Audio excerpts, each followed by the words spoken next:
UP के जिला बांदा में बबेरू ब्लॉक के तहत आने वाले ग्राम पंचायत सहायकों को कई महीनों से उनका बकाया एजाजिया नहीं दिया गया है।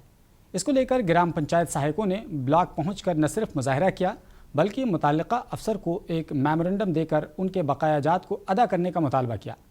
पंचायत सहायकों ने बताया कि उन्हें गुज़िश्ता तकरीबन 7 माह से बकाया एजाजिया नहीं दिया गया है, जिसकी वजह से उन्हें शदीद माली बहरान का सामना है और वो कर्ज लेकर अपने ख़ानदान की किफ़ालत कर रहे हैं।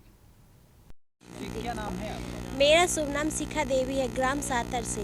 क्या समस्या थी आपको? समस्या ये है कि हम लोग को टाइम से मानदेय नहीं मिलता। हम अपने कार्यों को सफलतापूर्वक टाइमली पूरा कर लेते हैं, लेकिन हम लोग को मानदेय टाइम से नहीं दिया जाता। 5-5, 6-6 महीने का मानदेय रुक जाता है, दिया नहीं जाता। अभी पंचायत सहायक की बैठक थी, तो लोगों ने ज्ञापन दिया है, तो मुद्दा मैं देख रहा था। उसमें प्रशिक्षण को लेकर के है कि जो भी पंचायत स्तर पे भुगतान की कार्रवाई होती है या जो ऑनलाइन सिस्टम पे जो कार्य होता है सपोर्ट सिस्टम पे, उसको लेकर के उनको प्रशिक्षित नहीं किया गया है, तो उनकी ट्रेनिंग आयोजित की जाए। वो DPRO के स्तर पे है, मैं उसको DPRO साहब को लेटर भेज करके मैं प्रयास करूँगा इनकी ट्रेनिंग, जिनकी ट्रेनिंग रह गई है, जब ट्रेनिंग कराई गई थी, जिनकी ट्रेनिंग रह गई है, फिर से एक बार ट्रेनिंग रिफ्रेशर के तौर पर ही करा दिया जाए।